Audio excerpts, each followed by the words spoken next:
Okay, Niko and I are here outside. We're in a park near the Guardian's home.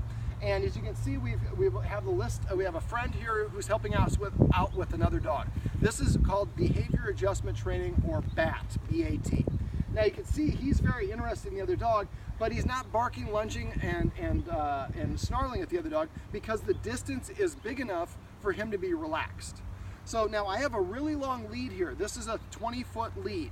Now when I'm doing this, I'm going to show you. So I don't want to have that little jerk at the end. And that's why if we have a short leash, he is going to jerk and the dog's going to pull more. This allows me to give him the illusion of freedom.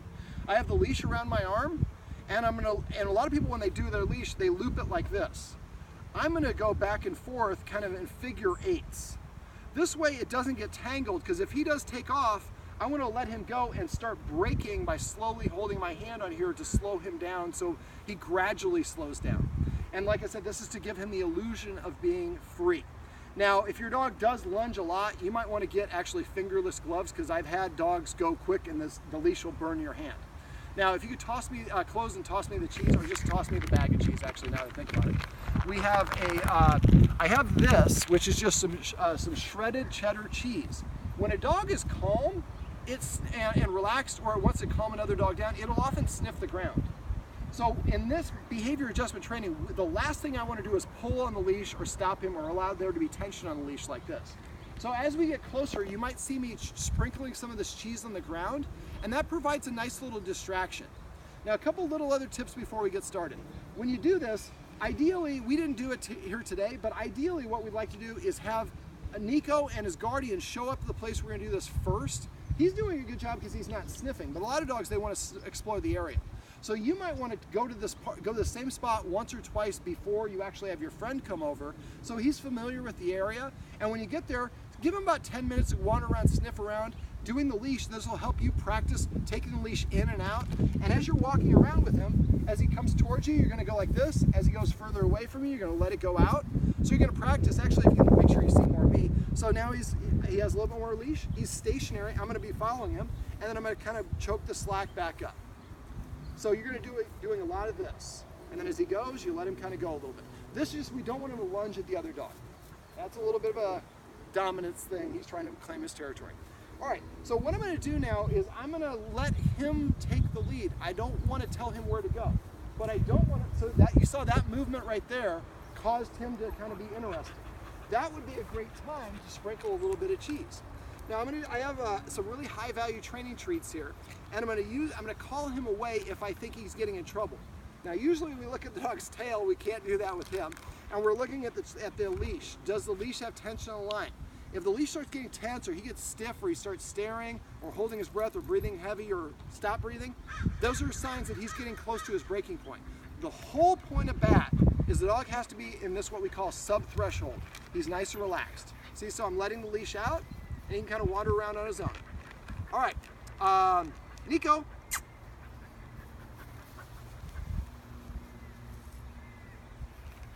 So now I'm going to have you do a little bit of walking.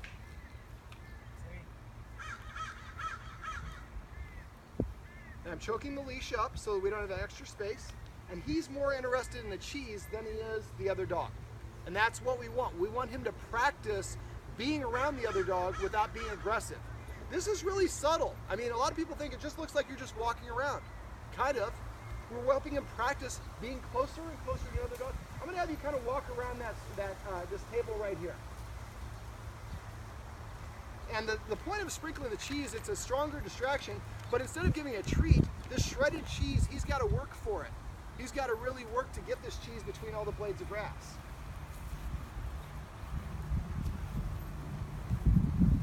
So the idea is we want him to get a little bit closer, but we want a dog to usually, I'm spiking the punch a little bit now.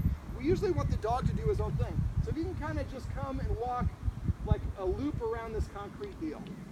Now when he gets closer, I'm going to put my attention here and be ready with my hand on this just in case he starts lunging. But you can see, he's not even paying attention. There you go. So now he's a little bit more. Niko. Puppy, puppy, puppy. Niko. Go ahead, keep walking. Niko. Niko.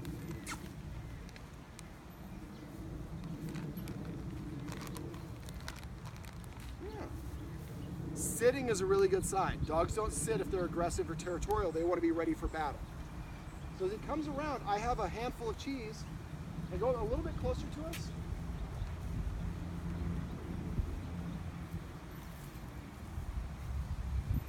Maybe walk around that tree and then kind of come back here.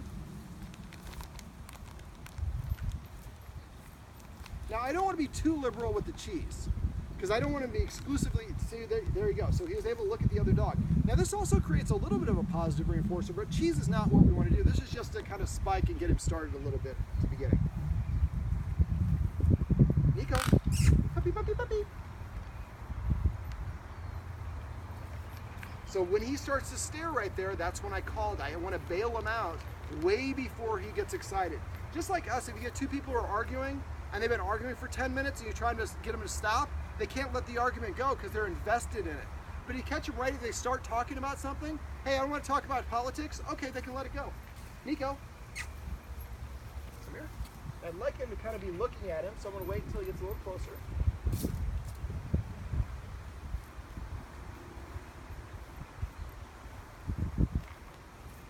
Now, normally if Niko's this close, he's freaking out, right? Yeah. So we're providing him a little bit of a distraction, and this is actual practice at being close to another dog without reacting. And you see there, he wants to go a little bit, so Niko, puppy, puppy, puppy. I call him away, and then he gets a reward for coming back to me. And then he sniffs around here. Now this is no cheese. Sitting, great thing. If you have a treat, you can give them a treat. They don't necessarily have to. Niko, puppy, puppy, Niko.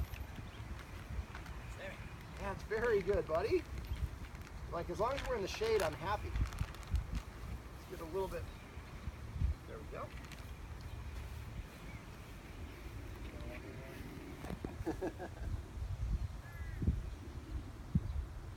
And that's okay. Now, when Sammy, which is this dog's name, is laying down or sitting, he's perceived as less of a threat. Niko, there we go. So having Niko practice moving away before he gets worked up is great practice. So in the future, what we're hoping is when he sees another dog, he gets uncomfortable, he automatically comes back to on his own. So again, I'm letting the leash go strategically. Now at this point, he could get to him. So at this point, I'm not going to give him any more leash. Niko, Niko. And when he comes, I give him the treat, and then I cordon back the leash up so we take away that extra slack so he doesn't get caught up. All right, now the next thing we're going to do is I'm just going to have you kind of wander around this tree, and we're just going to do circles, and we're just going to follow you. So now we give Niko the ability to smell, and I'm going to have you stand actually over there if you get the sun behind, in front of the camera. And at this point, kind of hold up there. So when he stops, we want to have you stop. We want to keep the distance appropriate. Niko, but he's smelling where your dog was laying on the ground before. That's a great way to meet him a little bit with scent only.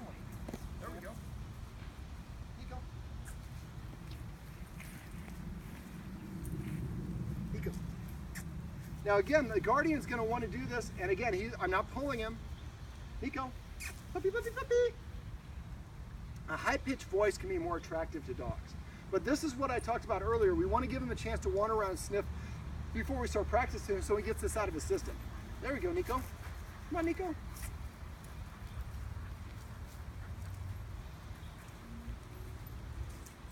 Niko. Very good. See that check-in? I want to reward that. That is him doing a behavior that I didn't ask for, but that's a polite behavior that we like. And Sammy is a great dog to do this with because of his personality, his energy level. If you do this with dogs to be barking and spazzing out and running around, he's going to be a lot more attracted to that. So when you're doing this, try to pick dogs that have Sammy's energy to begin with so we set him up for success. If I'm a diver, I don't start diving on like the 20s floor, the really high dive. I start on the easiest one and work our way up. It's the same thing we're doing here.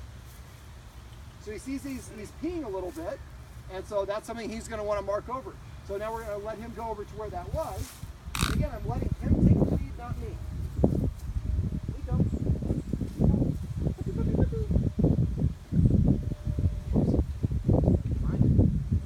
All right. Go ahead and come a little bit closer. Yeah. little bit over here. We're just going to wrap this up. All right, so this is Niko. That is Sammy.